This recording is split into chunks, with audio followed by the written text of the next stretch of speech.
valuable to drive it. And what better way to show it off is to go to a car cruise. So right now we're at the North Gratiot Cruise in Chesterfield, Michigan, and when I get a few moments, I'm going to pull off to a parking lot, or I'm trying to find a nice park with a good setting, and I'll do a walk around and I'll show you all the things we've done to this car and what a neat car it is.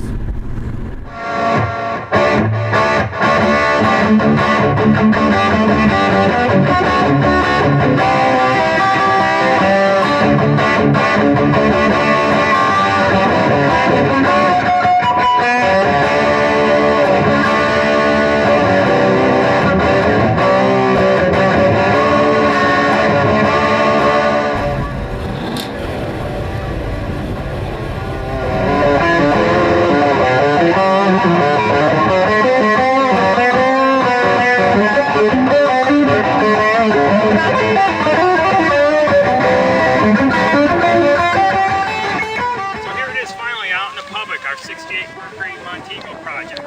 But a far cry from a year ago when I bought it, when it barely ran. Thermostat wasn't backwards, so it kept overheating. Didn't have any carpeting in it. Floor pans were all rotted out. So this car still needs a lot of work, but it's good enough to drive it, especially it needs to be painted. It has some of the original paint on the car, but right now I'm really digging the patina, the way the car looks. And it's probably going to be a while before I actually paint the car, since I've got a lot of other projects that I'd rather do painting and body work on first. Even though we have some new panels for the car, I'll work on those a little bit, but I've got a lot of other stuff that's priority in the shop right now. So I'm going to take you walking through the car, show you some neat things about it, and first what we're going to do is open the hood, and we're going to look at all those modifications I did to bring the car back to original. So here's our nice almost new engine bay. The original parts that were painted were all in the trunk because it had aftermarket parts on it, so I converted everything to original. I also tried to put in all the original style hoses, wires, everything I could think of to make the car more appear that it has 1,000 original miles. And then you'll see our nice exhaust manifolds that we worked on earlier and that we soaked in tobacco rust and painted up with nice paint. And again, this car is a time capsule, especially what you just saw or what you see later in the trunk. It's just incredible that these parts and stuff are all still here and they're all original car. Show you another shot with the other side. You see the manifold there. She's still got the nice cast paint color, which is what I wanted. I also did things like changing the choke tube, fuel line, anything I could think of and replace. Fortunately, a lot of the Mustang parts will cross over to this, so you can use those instead of trying to source Mercury parts, which are really hard to find. And they work just fine in this car, and nobody knows the difference, and they look OE. And you see over here, the glass still a really nice shape. This car originally was in New Jersey. Still got a inspection sticker last from 1998. Trim is all really nice. Mirror is okay. I already have another one. Top actually is in exceptionally good shape. A little bit discolored, but it's probably original top's really nice. The glass is also in excellent shape on the back side, and the glass, the top was peeling up just a little bit here, and I ended up just putting a little epoxy in just in case I ever get caught in any rain. I don't want the water to sit in there. So you look around the car here, really nice shape. The floor pans, of course, were rotted. Those were already fixed. The worst rot we have probably right now is in this lower fender section, and I already have another one sourced, so we'll see what happens with that, about what we're going to do with the fender. We have on our other fender side here, this one is rotted, so that one's not as bad as the other one. This might be able to be fixed.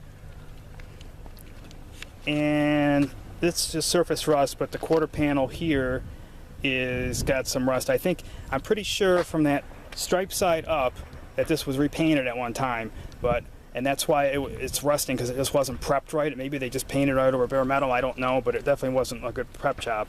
But you can see with these top surfaces that I'm really highly confident with these top surfaces that this is the factory paint.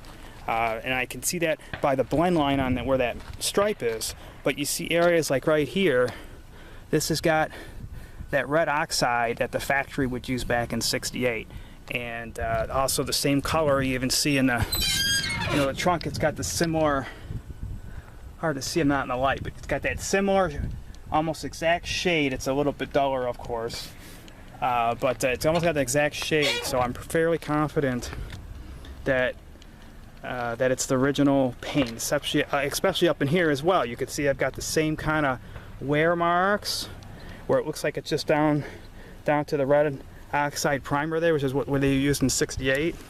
So it's pretty remarkable.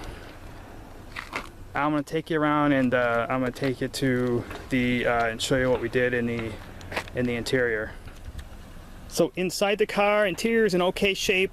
Door panels could be a little less desired. I'm trying to maybe source some different ones, even though they're, these parts are really hard to find. Front seat, rear seat, all most likely they've got to be original just by the way they look and the wear patterns on them. All this carpeting is new. Like I said, I put all new floor pans in the car, and some of the other panels, like the radio bezel, it has some melting in it. Somebody was a smoker, obviously, and that's the cigarette lighter, and they just melted the heck out of it. But I already have another panel source for that, an NOS one, which I'm going to change over in the wintertime, and especially the dash pad. The dash pad is not in very good shape, but I already have a new one. It's not a new one, you can't buy new ones. I already have a replacement one that I got used, and it's really nice shape. It just needs to be dyed. Over the winter, I also want to do some work on the steering wheel and get this bezel and stuff looking a little bit more factory looking, where it came out of the factory, that is. I want to get looking a little better.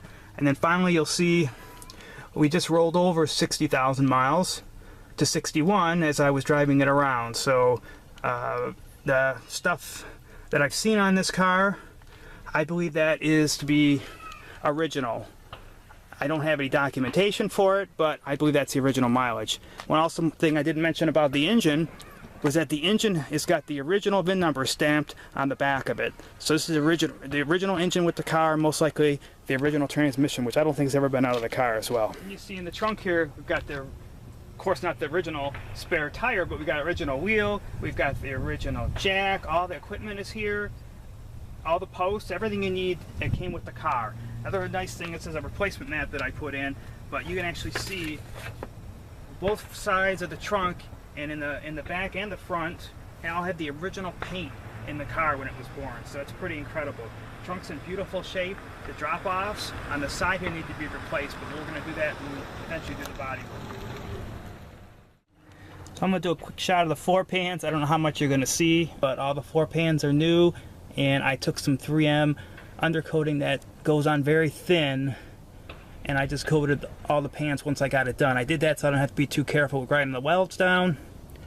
And to make this car body color underneath, or red oxide primer, which is factory correct, probably with red overspray or red factory paint, it's just too hard to do that for this car. It's not worth it. A car that's not really honestly worth that much fixed up. If it was a $100,000 plus car, yeah, that would be worth doing that work, but not worth it in this car. That was a quick walk around of the car. I hope you think this is as cool of a car as I do. I especially love Mercury's and many of the other cars that I love. So stay tuned for future episodes of Bird's Garage, where this is going to be a revolving project for us. Especially got to start working on the suspension bushings, control arm bushings, parts like that in the suspension that are worn out. We got to tackle those over the winter. We'll also be changing some of those panels in the interior, and we're going to be changing the dash pad. We have to dye it black and put that in, as I was showing earlier. So we got a lot of stuff to do. And stay tuned so you'll be able to learn something.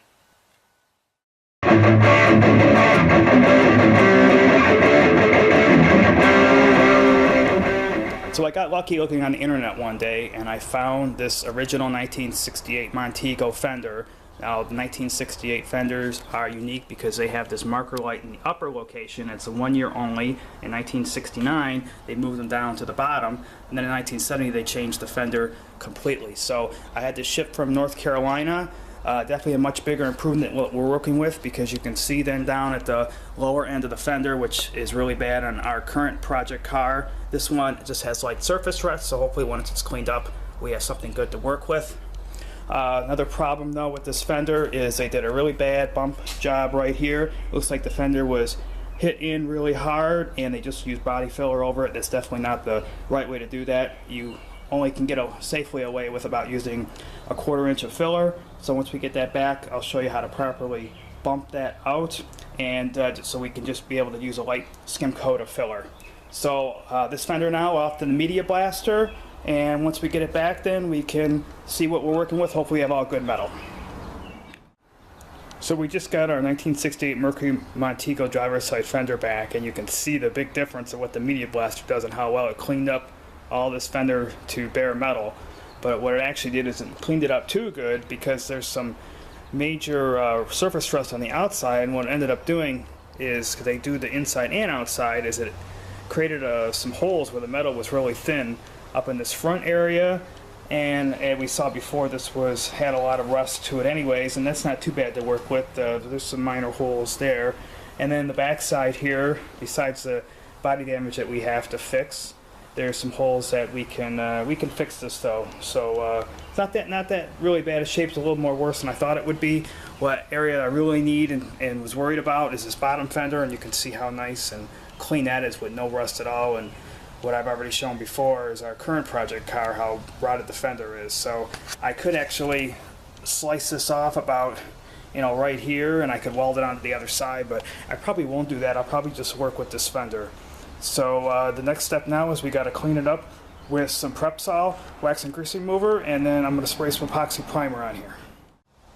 So my preferred primer of choice for this particular project is Matrix epoxy primer in black.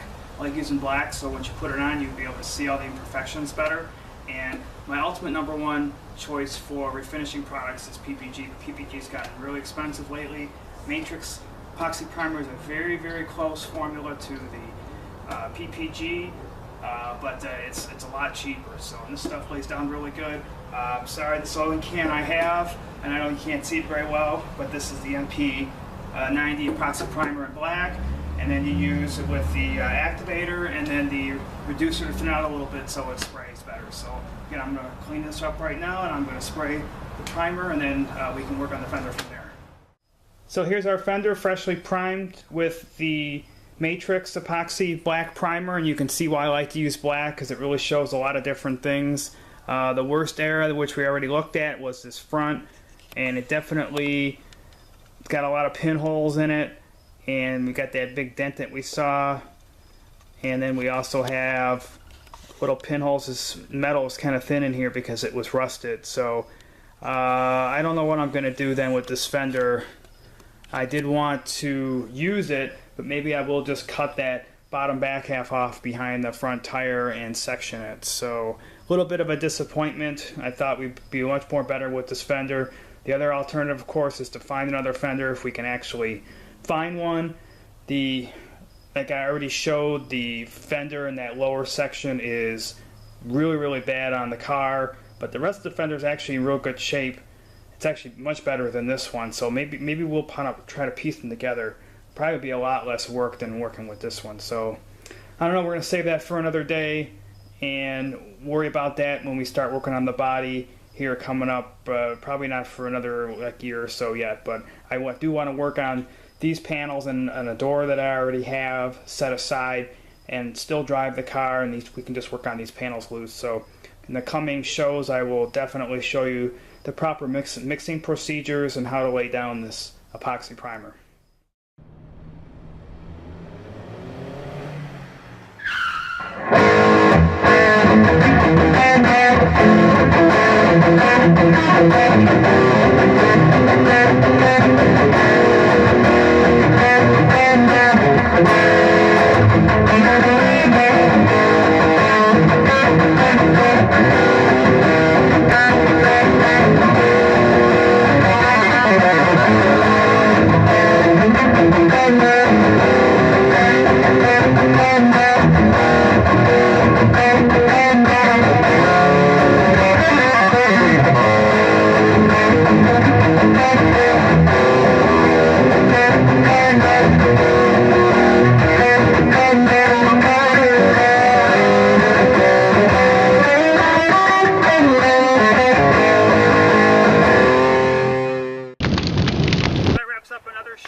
Thanks for watching. Good luck with your projects, and remember, it's not a rewarding day unless you get dirty.